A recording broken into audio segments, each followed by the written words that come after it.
say that the response could be better from our state leadership. It could have been better in preparation, and it better step up and be better in doing a full independent investigation on why this incident happened, why they didn't weatherize, why didn't they prepare, what are they going to do, and make sure that they do it in a transparent, fair, and equitable fashion. There will need to be reforms at ERCOT, and I urge the legislature to do that, and they should include looking at whether or not to join the federal grid. I think everything should be on the table. Texans do not want to go through this again. They want accountability. They want to know why the system failed and, quite frankly, almost broke.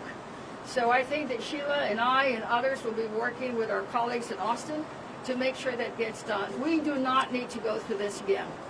Sheila, are you doing anything about it? Yeah.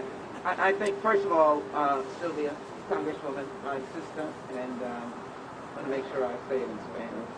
Say it in Spanish. She's my sister. Hermana. Hermana. Hermana, thank you. This leaves me at an unspeakable and emotional moment. And in the backdrop, I have 20 years of experience with 20 years of neglect by the state of Texas as it relates to the most vulnerable population.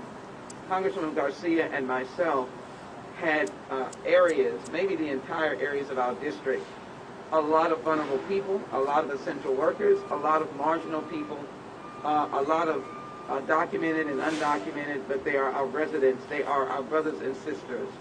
And we know that so many of them suffered hardships, even more than you might imagine.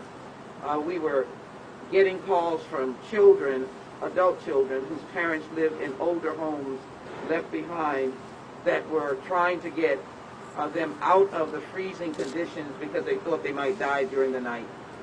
That was unacceptable and unnecessary. And so by Congresswoman Garcia and Congresswoman Alexandria Ocasio Cortez coming together in this spirit, coming here to the Houston Food Bank, which I love and have worked with and represent, it answers the questions of those who don't expect anyone to come to their rescue.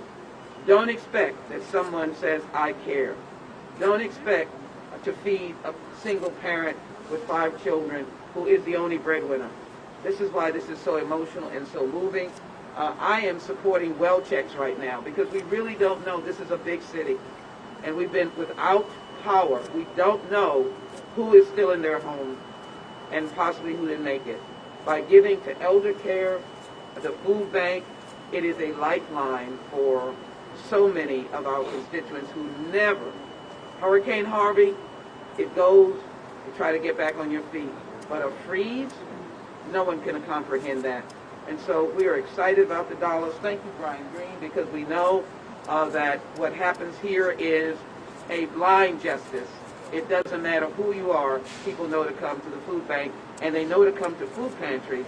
You're helping so many because food pantries that the food bank helps. So thank you so very much, and appreciate it.